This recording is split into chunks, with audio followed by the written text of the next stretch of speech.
Hello and welcome to the SI5 Improvement Podcast, where we bring to you supreme intelligence to self-improvement.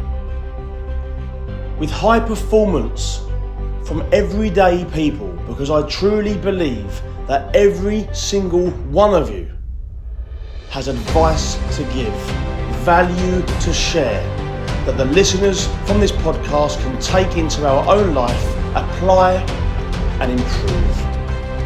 Because when you improve you improve your life.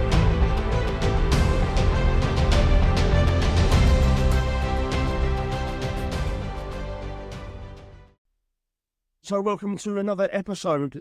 This one, no guest, I am the guest. And it's just going to be some personal advice from myself, this one, on healthy eating.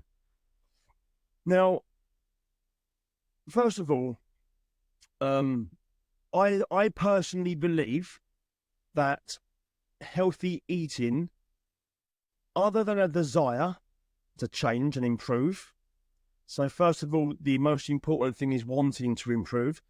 Once we've made that decision, I think the most important, fundamental, top priority in our lives should be our nutrition and the way and what we eat. I believe that if we don't eat healthy, nothing else matters, because like they say, you can't out-train a bad diet, which is 100% true. But it's not that you can't out-train it, it's that you won't bother out-training it, because what will happen is you're going to eat junk food and you're not going to want to work out. You'll just think, what's the point? I've just stuffed my face all day long. And number one, you won't want to. Number two, you won't feel like you're physically able to, because you're full up of junk and your sugar's gone sky high. And you're going to struggle. And not only with the exercise, but it also you won't be in a positive mindset to attack tasks into your potential, that you're capable of dealing with them. You're going to get stressed, because junk food causes stress, which we're going to talk about in a little while. And I just don't think anything else in terms of self-improvement and living a healthy way of life is possible if you're not eating well. And for that reason, I say that healthy eating is the most important, number one, fundamental when it comes to healthy living. That being said, I don't think it shouldn't be complicated. We've got to simplify what healthy eating is, because there's so many different opinions out there at the moment in the world as to how we should be eating. You've got all these different diets, carnivore, keto. You've got people that are saying that you should intermittent fast. You've got people that are saying you should. I mean, there's only about 10 years ago, people were saying that breakfast is the most important meal of the day. Now you've got people saying that we should skip breakfast because it increases our fasting period. You've got other people saying that fruit is bad for you, or vegetables are bad for you. There's a war going on between veganism and meat eaters at the moment, which is portraying food in an inappropriate but also misleading way. Because what's happening is, especially online, the vegans are attacking meat and trying to say how bad it is for you. And in retaliation, the meat eaters are saying how fruit and vegetables are really bad for you. Whereas they're not, but what they're trying to do, they're portraying a message to attack the veganism. They're not portraying a message to help people feed with great information so that they can improve themselves and improve their eating habits. They're attacking the veganisms. The veganisms are attacking the meat eaters. There's a war going on at the moment in the food business, right, which is we need to stay clear from and just leave them to it. In my opinion, we should step back, simplify what healthy eating is, and not get involved in the politics of it all. Healthy eating at the moment is becoming a bit like religion. You know, every single person has their belief on what you should be eating for breakfast, lunch, dinner, snacks, the times we should be eating. For me, it's becoming overcomplicated, and we need to just ream it all down and simplify the whole thing. I think deep down, we all know, every one of us, what healthy eating is. Now, in terms of, there's obviously things we can fine tune. So I'm not saying that you can't improve your eating habits, because take this for example, you've got two different people. Say one person is eating nothing but takeaways. They're waking up in the morning, eating biscuits. For lunch, they're eating McDonald's. They're stopping off at the petrol garage and getting a pasty or something, and then they're coming home in the evening and getting a takeaway pizza or curry, and then they're having ice cream for desserts, a whole tub of Ben and Jerry's. Now, for that person who's currently living that way, healthy eating just needs to be like fruit, vegetables, whole foods. It's quite simple. But for someone who's like already living healthy, there's obviously things you can do to increase. Like you might just want to, you might have swapped eating a bag of cookies, and now you're eating some Weetabix, right? Which, in my opinion, is a great health choice to make. Now, you've obviously got, once you've been eating Weetabix, you might then decide after a while that actually having eggs with avocado is more healthy. So you can always improve and fine-tune what you're eating and how you're eating and experiment and see what works for you. But let's cut it down. Ultra-processed food is what we should avoid. Simple. That's it. That's the key rule to healthy eating. End of podcast. So ultra-processed food, just avoid it. And if you don't know what ultra-processed food is, it's things that humans have messed with in order to make it more convenient and accessible. It's things that have been mixed with ingredients, basically, that you won't find in your kitchen. So if you look on the back of an ingredient on something that you're about to eat, and it starts having things like stabilizers, gums, and all this words that you can't pronounce, that's ultra-processed. Now, those are the foods that are causing us problems. And these are McDonald's, takeaway pizzas, takeaway curries, biscuits, crisps, chocolate, unless it's dark, over 70% cocoa, other forms, energy drinks, ice cream. It's all ultra-processed. So, look, where did ultra-processed food come from? Because this hasn't always been the case. There's a lot of people that will say, "Oh, my grandmother never used to eat this way." You'd always have meat, potatoes, and veg. That's what a dinner should be. So ultra-processed food originated in the 1950s through a thing called TV dinners. So that if you're old enough to remember this, I'm certainly not. This is just research I've done. But 1950s, the microwave, I think, was invented, and TV dinners became the thing where you just used to put your meal in the microwave, sit down, and you'd watch the television with your meal. That's where microwavable meals came from. And that was the first ultra-processed food to be made. And then in the 1990s, it just soared. Like literally every company out there in the food industry was making ultra-processed food. I think the war had something to do with it, because in the war, people were obviously going into hiding. So they needed food that was going to get them through their period of isolation. So this is where tin food and packets of rice and pastas and things, but more ultra-processed food that was not going to go out of date. And this is where that ultra-processed food actually was quite valuable then, because it was helping people to survive the war. But after we came out of the war, especially in the 1990s, it just became this mass production of ultra-processed food where we're just trying to make things easier for people, quick shipping around the world. I know the ice cream business, for example, they have to add all this stuff in because they have to transport the ice cream. Number one, they got to stop it from melting, but to do that, they add loads of chemicals so that when it's on the lorry, that they can ship it across the country. It's to stop it all going out of date. And also, there's also a bit of brainwashing going on, because I don't know if you've noticed, but do you know when you open an ice lolly or an ice cream and you can smell the ice cream flavors? You're not supposed to smell. Ice cream actually has no smell, apparently. What it is these food companies, on the packet, when you take the packet off the lolly, they actually coat the inside of a packet with a flavorful aroma, so that as soon as you open it, your brain's getting excited over the smell rather than then eat the ice cream. Loads of these little tricks and tactics of these big organisations are brainwashing us with this ultra-processed food. If you look in supermarkets, at the end of every single aisle, right in your eyesight, because out of all your senses, your eyes are, I think, 70, but I might be wrong on this stat, by the way, but 70 or 90% of your senses go through your eyesight. So what you see feeds your mind. And when you see the ends of the aisle, as you're walking down the middle of the supermarket, you're seeing the ends of the aisles. Buy one, get one free Kit Kats. Buy one, get one free Lucozade drinks. Buy one, get one free Pringles. Everything buy one, get one free is junk. And they're appealing. Number one, they're putting it on the ends of the shelving. And number two, they're making it buy one, get one free. So it's attracting you to the deal as well. So not only is it there in your eyesight, you're also seeing it's on offer and you're grabbing it. When was the last time you saw kiwi fruit on offer?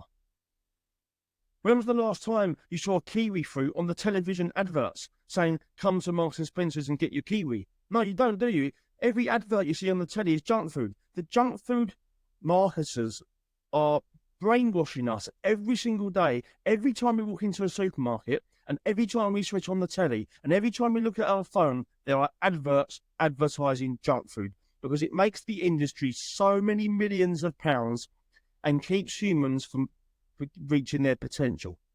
They're becoming unhealthy and they will all end up in hospital due to related diseases. So if you're born, this all it kicked off in the 1990s. So if you're born in the 1990s or in the 2000s or 2010, you're being brought up into this world now with ultra-processed food becoming the norm. Now, my nan, she's 91, and she was brought up in an era where there was no such thing as ultra-processed food. It was only whole foods. You'd go to the greengrocers and get your sack of potatoes and your broccoli and your Brussels sprouts. You couldn't just ring up Just Eat Takeaway and get a massive 18-inch pizza delivered to your door full of rubbish. So people that are born in this era where ultra-processed food, you can't even walk past a bus stop without there being an advertisement for a Big Mac. It's so frustrating and it's brainwashing us all and driving us all to our misery. In fact, without going into a religious debate on it, the Bible even says, man will draw man to his injury. And whether you believe in the Bible or not, I believe in that scripture. Man is drawing man to his injury out of greed of the millions of money they're making. So these people that are born in this era are actually becoming ultra-processed people. And what happens is, you see with this, ultra-processed food, it changes our whole gut microbiome, our brains, and it changes the way we're naturally evolved to handle food. And with our brains and our gut, we're developing in a really bad way. And it's really, really bad for kids who are growing up eating these foods, becoming obese. There's a lot of kids nowadays that are obese, and it's becoming a bit of a problem. And there's obviously an obesity problem in the country in general with adults as well, due to this reason. Ultra-processed food itself doesn't necessarily put on weight. What happens is, your body needs a certain amount of nutrients: iron, calcium, vitamin A, vitamin C, carbs, protein, fats, cholesterol, salt, sodium. We all need a certain amount of nutrients. Now, where ultra-processed food comes into play is it doesn't give us these nutrients. It lacks nutrients because it's mostly filled with junk. So what happens is, I don't know if you've noticed, but if you eat a double cheeseburger from McDonald's, do you feel satisfied afterwards? I don't. I could eat another one afterwards. I could eat another one. When you have like 5 biscuits, do you feel satisfied? No, you feel like you need to eat the whole pack. When you eat a couple of Pringles, do you feel satisfied? No, you don't. You want to continue eating this stuff because it's not satisfying our human body's need for nutrients. So we're lacking nutrients. So our brain will continue to eat and eat and eat until it's realised that it's now got the nutrients it needs. With ultra-processed food, there are no nutrients. So what it's doing is it continues to want to eat because it's not satisfied. You're not satisfied with what you're getting. So then we overeat. Our calories input are massive because we're not becoming full up or satisfied. And so we continue to eat and eat and eat. And that's why ultra-processed food gets us on a weight gain, because we just continue eating it. And our calories going through the roof. And so then with this, we're obviously lacking nutrients, which obviously doesn't make us feel great anyway. We're going to be tired. We're going to be prone to stress. We'll talk about it in a minute. We're going to be not functioning in the way that we should function if we had a full bout of nutrients that we need and we were fueling our body appropriately. And this now is causing a massive problem: obesity, diabetes, heart disease, cancer. We've got a massive, massive health issue in this country, and it all stems from ultra-processed food. Not all stems. Obviously, if you're smoking, you're going to get cancer, maybe lung cancer. Lots of things cause cancer. I'm not saying it's all to do with this, but you know what I'm trying to say. Ultra-processed food is highly responsible for a massive, massive load of illnesses that is now bombarding the NHS, costing the country loads of money in healthcare, and then our taxes go up, and then cost of living goes up, and then we're all struggling financially. It's just causing this massive, massive issue in the country. But without going into the politics of it, let's put that to one side and think, okay, once you're aware of this, and you're aware of the brainwashing that goes on, and you're aware of the multi-millions of pounds that these companies are making, and you're aware of all the dangers that it promotes, what I will say on ultra-processed food, because there will be one or two of you, I'm sure, that will be thinking, a piece of cake in moderation is fine. A couple of biscuits with a cup of tea is fine. That is ultra-processed food. Is it fine? Is a couple of biscuits fine? Is a little portion of Pringles fine? Is a little piece of cake with your coffee okay? Don't want to go too much into the alcohol. This isn't an episode for alcohol, but is one glass of wine for you okay? But we're concentrating more on the food. Is a couple of biscuits? The answer is yes. It is okay. And the reason it's okay is because our bodies, the poison that ultra-processed food basically puts into our body, because that's basically what it is, in my opinion, our bodies can actually cope with a small amount of that ultra-processed food, and it doesn't damage our gut, it doesn't damage our bodies. But it's only 7 to 10% of our daily calorie intake. So if we're eating between 7 to 10% of ultra-processed food, whether it be a couple of biscuits or a piece of cake, it won't damage our bodies. So feel free to go ahead and have a little treat in your day in moderation. There's a difference between having 3 or 4 biscuits or having the whole pack load. You know what I mean? So as long as you're aware of this, 10%, it's not a lot. It's not a lot. It basically means you can have a dessert with your dinner. Or you could, at 11 o'clock, go to the cafe and have a piece of cake with your coffee. Like, that's pretty much all it is. It's only like one treat a day, really. So be very careful. But anything more than that is causing us to have gut damage. And when we've got this gut leak and damage, it causes other problems as well. Like it stops vitamin D from becoming absorbed in our systems. So when we think we're getting vitamin D, and 95% of Americans have gut inflammation, which is caused by ultra-processed food and sugar.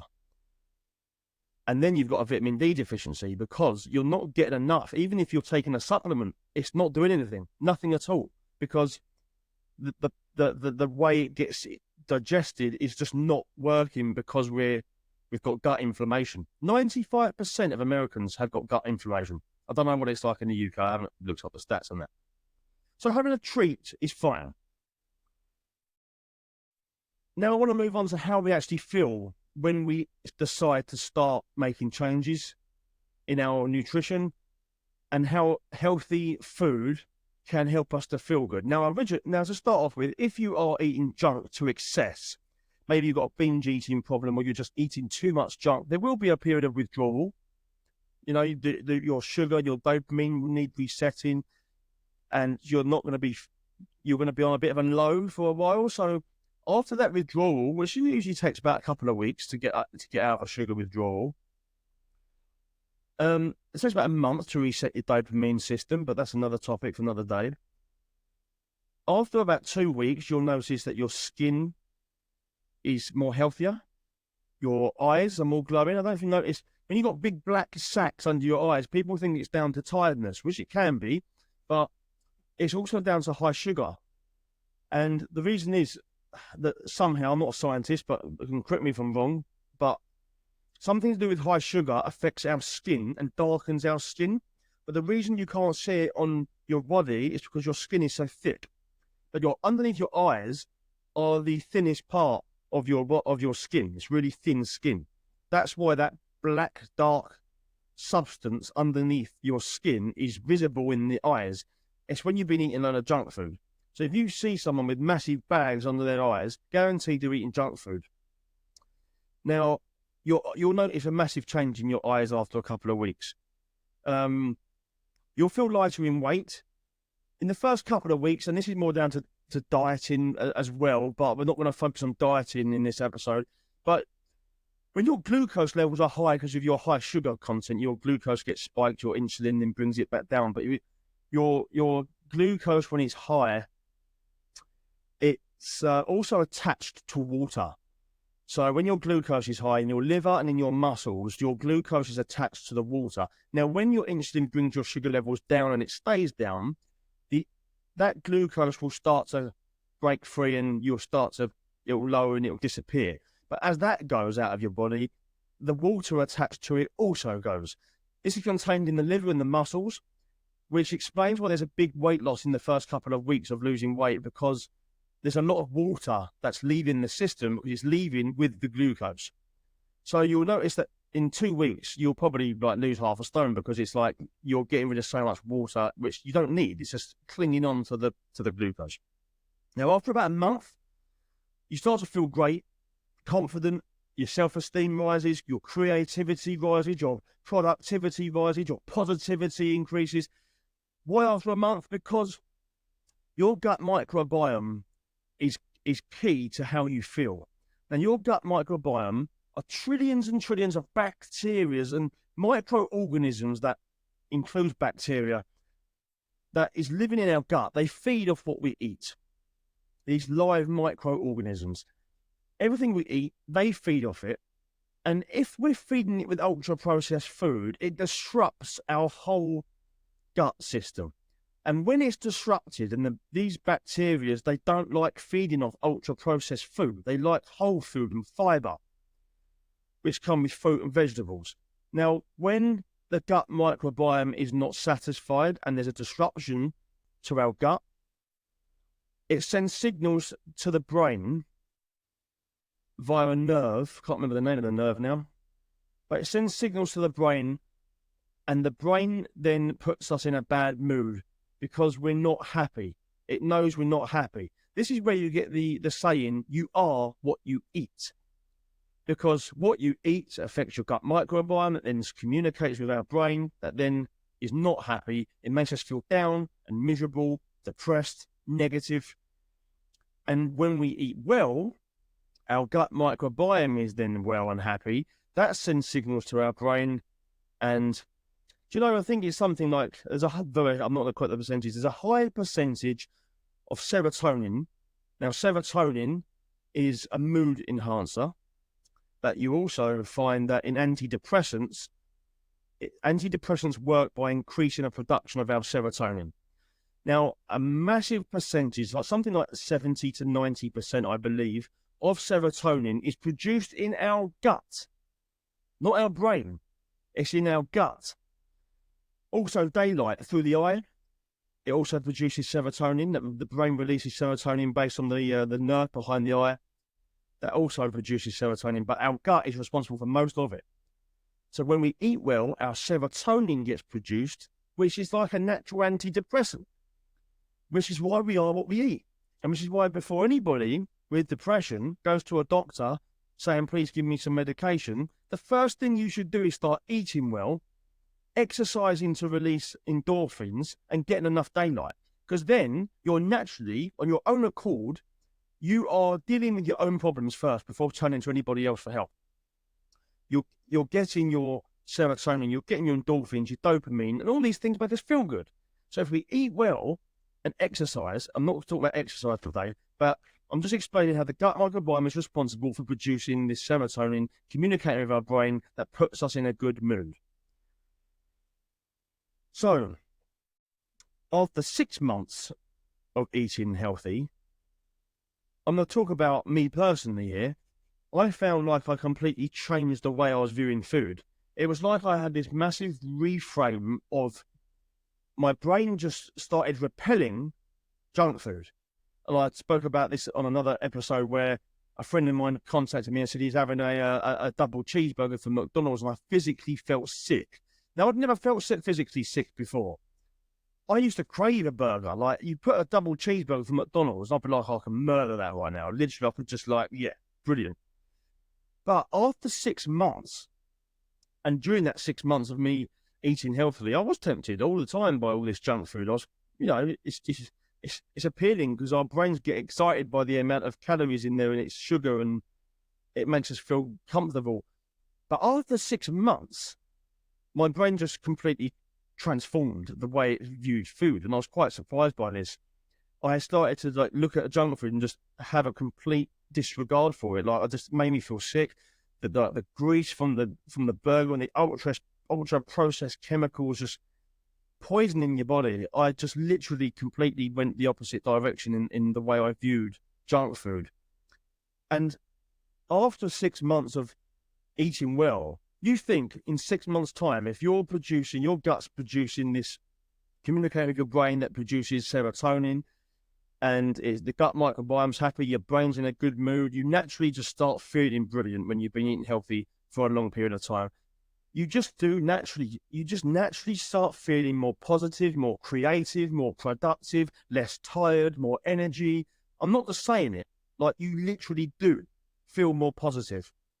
And when you start to feel more positive and you're not so bogged down with sugar and junk food and don't feel so tired, you don't get negative, you're not in a bad mood or depressed or low in mood because your brain's sending negative signals due to the gut microbiome's not happy. When you start being positive every single day, guess what happens? Your life is going to dramatically improve because your positivity that you're portraying out into the world, people get attracted to that. Things just attract to you. Positive things get attracted to you. If you eat healthy, you'll raise your positivity. When you're positive, positive things come your way. When positive things come your way, you feel much happier with your life. That's why it's the most important thing is healthy eating. Health, the most important thing, because it really does transform your life over time. Now, a lot of people struggle to eat healthy because they find that it's too restrictive, like you can't eat junk food or you can't. The thing is, it's not restrictive, really, is it? When you think about it, you're only viewing it as restrictive because you're viewing junk food in a good way. I heard someone say the other day that they just love cake. The word love, attaching the word love to a piece of ultra-processed poison, in my opinion, and this is going to go against what a lot of people might think, but I don't care. You're attaching love to a bit of poison that you actually think that there's something wrong with someone that's trying to promote you not to eat it. You think there's something wrong with them. Like, you might think there's something wrong with me now. You're going overboard, right? But when you start actually attaching a different way of looking at this food and thinking, well, actually, it's actually something that's actually not going to bring me any benefits, because even though our bodies can cope with 7 to 10% of ultra processed and junk food and sugar, it's not exactly going to give you any benefit. Like, there's no nutritional value in a piece of cake or in a chocolate bar, really. So it's just, you can have this 10%, but even better if you have 0%. So it's not restrictive if you don't view it as restrictive. So if you're associating love with junk food, of course it's going to be restrictive. But if you're identifying not eating junk food with the freedom of eating really healthy food that we're supposed to eat, then it's not restrictive. It's actually a blessing to not eat this rubbish. So that's how you can, first of all, reframe the way you think. And then you'll start to enjoy it. So enjoying your food is so important. I think that once we've reframed our way of thinking and realised that we've just been brainwashed by the world, I mean, why do we eat cake on our birthday? I'll tell you why. Because the world tells us to. Ever since we were born, right, on our first birthday, we get a birthday cake. Do you know where a birthday cake originally came from? No, neither do I. Exactly. So why are you eating it for then? Because you don't have a clue where it comes from, and you're just doing it because everybody else does it. Right? It's the same reason we bring grapes to people in hospital. So grapes are obviously, they're a fruit. We identify them as a health food. So there's another topic on this, but you bring people grapes when they're ill because you believe that it's something healthy for them, right? That's the intention. But yet on someone's birthday, you poison them. And, all this poison eventually puts you in hospital. And that's only when we start giving people grapes. So why do we actually eat cake on our birthday? I don't understand it. Like, all you're doing, you have birthday blues. You heard of the birthday blues? No, okay, there's a massive amount of excitement. People get excited when it's their birthday, and then afterwards, it all dies down and you start becoming maybe a birthday blues. But it's also the fact that you're eating junk all day, because let's face it, you're having birthday cake, you're having buffet food, which is mostly ultra processed. You might go out to a restaurant for food and it might just be a takeaway pizza or something. I don't know what you do on your birthday, but it wouldn't surprise me if you end up having birthday blues because actually you've been poisoned on your birthday. Right, so anyway, I'm going off on a bit of a tangent, but when you reframe how you approach food, you start to enjoy it. Now, I believe cooking is something that we've all neglected because ultra processed food is so easily accessible. So we've stopped cooking, and we actually now view cooking, instead of it being a survival mode that keeps us alive, we now view cooking as an inconvenience. Oh, sorry if it's so inconvenient that actually something you're cooking and eating is going to keep you alive. Sorry if that's inconvenient in your busy lifestyle, like the fact that we actually have to drink water and actually eat to survive. Really, really sorry that that's such a big inconvenience for you. We are supposed to cook our food to live. And the only reason we don't is because we've got lazy and we've relied on all this junk to do it for us. Whether that put a meal in the microwave or whether it be ordering a takeaway of Just Eat, it's lazy, it's cheating the food system that your body's designed to actually eat. And it's just like you're doing yourself no favours. So by viewing cooking as, if you say I haven't got time to cook, do you know how stupid that is? But by saying you haven't got time to cook is like saying I haven't got time to be alive, to keep myself alive. If you're out in nature, do you know every single animal in the world has to cook their own food, basically. The cats that either catch their own food, find their own food and eat it. Humans are the only animal that now rely on other people to do it all for us. They just get it delivered to our door and we don't even have to cook it. It's like unbelievable how the way we now view cooking is completely wrong, in my opinion. Going back to cooking is what you need to do on a daily basis.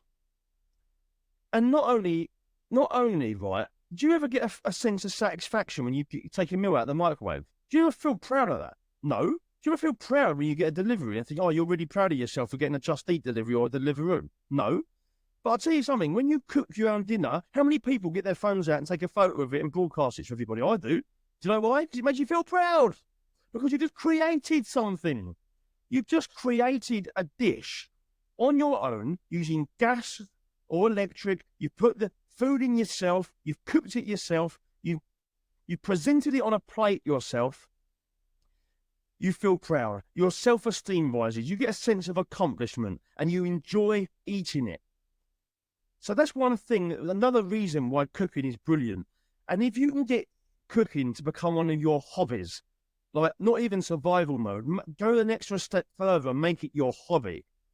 Some people might say, oh yeah, I play golf, I play football, oh yeah, I cook, right? Because when you start enjoying the cooking, the whole process of creating a meal, when you enjoy that and it becomes a hobby, that's when it becomes sustainable. That's when it doesn't become an inconvenience. And you need this to be sustainable because no point eating healthy for a week and then falling back into bad habits. It needs to be sustainable on a long-term basis as part of your lifestyle. And the only way it can be sustainable is if you enjoy it. Now, there are people that eat the same meal every day, and I'm not going to tell you what to eat. I'm not going to tell you what diet to go on or when you should be eating. That's completely up to you. You do what's good. there's a couple of people I know, close friends of mine now, who both of them are very inspirational people, and they're very healthy, and they're in control of themselves. They're really positive people, and yet they eat steak for dinner every single night of the week. Okay. I don't recommend this, but the point here is, for those two individuals, I look at how they look, how they act, and their life in general, their health, and and they tick all those boxes. So I'm not going to say, I used to say this, I used to tell everybody, don't eat the same meal every single day of the week, and I'll go into my reasons why in a second. But I'm not saying that anymore, because I'm taking inspiration from these two people, thinking, you know what, like, there's a lot of people that might do something, but you look at them and you think, they just don't look healthy. Like, so I'm not going to take your advice. You're probably thinking the same about me. Right? But what's my point? My point is, I look at these two people as a whole and I think, yeah, what they're doing really works for them. So if you're someone that wants to eat the same meal every day, that's fine. The only reason I wouldn't recommend it personally is because I think variety is the key to enjoy your food. I just think for the majority of us, cooking the same meal every single night, like you might batch cook and have chicken and rice every single night of the week, whatever it may be, a salad every single day, soup every single day. I think it's going to get to a point where you're going to become bored. It's the same food every day. You know, you're not really getting a sense of accomplishment like I just spoke about when you create your own meal. Because there's no variety, I think you're losing that sense of accomplishment and the fact you've created something. So I think to have a variety of different foods and different meals every day of the week will help it to be exciting. It will help it to be a big variety and a refreshment, basically. Every night you're doing something different. So it keeps you on your toes, it keeps it interesting. So I would say that variety is the key, but it's completely up to you. And how do you get this variety? One thing I do is I cook from recipe books. I think they're absolutely great because, do you know, for 4 years, I've never eaten the same meal twice. Every single meal, even though it might be the same meal, each chef and recipe book that I buy cooks it differently, right? So every single dish is different. Every single day, I've done the same thing now for 4 or 5 years. Give or take a couple of periods where I've succumbed to junk food, which I do because I'm human and I'm not perfect. Reminds me of Basil Fawlty on Fawlty Towers, where he goes, "Well, I'm so sorry, I'm not perfect." Well, that's me. I'm so sorry. I'm preaching a healthy message, but I am not a perfect person.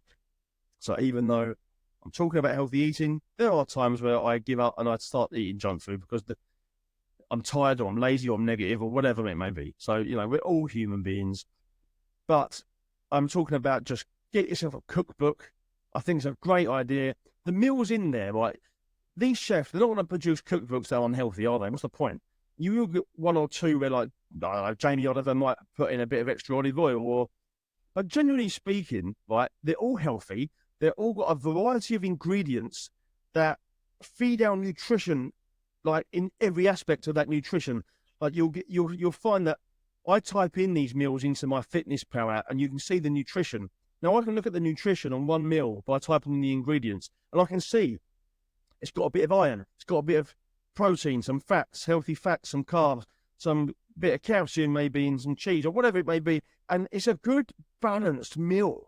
Like, so you're getting your balance, you're getting your nutrients, and every meal's different, and it's so tasty because I don't know off the top of my head that a bit of chili goes with a bit of mango. I'd have never put that combination together. A red chili, a spice with some mango, never in a million years. But when I put that together in this recipe as part of a salad, blimey, it was delicious.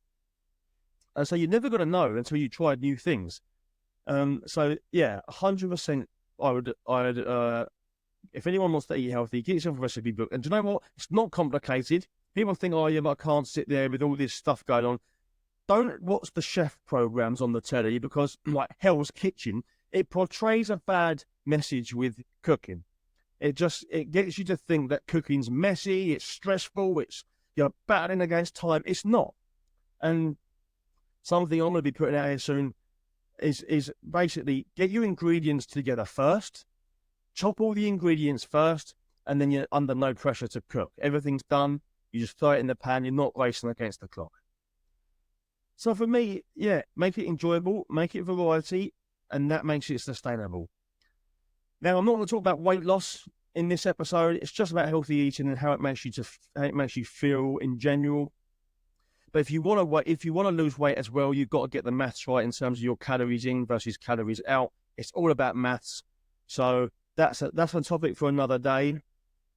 But yeah, healthy eating in general, the most important factor in our lives, I think.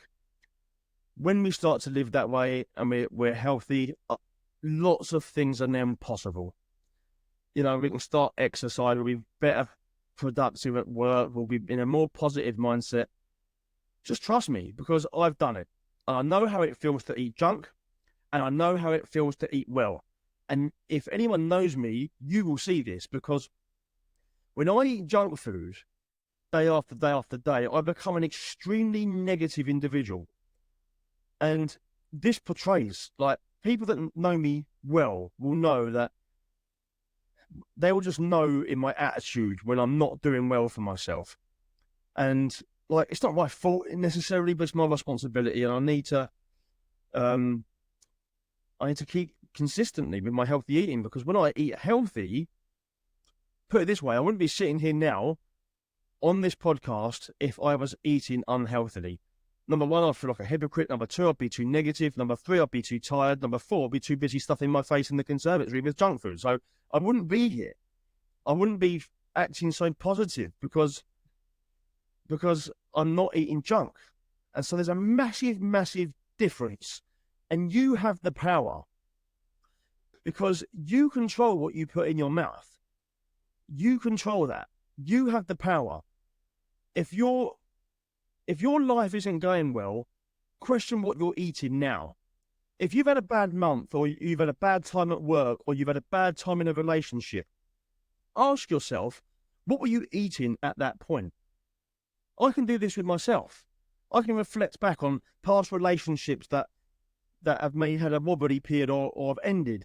Or it might be a situation at work that I became overwhelmed with stress. Or it might be when I was stuck in traffic and I was shouting because I've been cut up and I've been stuck in traffic again. Or it might be the way I've woken up in the morning. Now, if I ask myself on all these occasions, what was I eating at this point? The answer was junk food.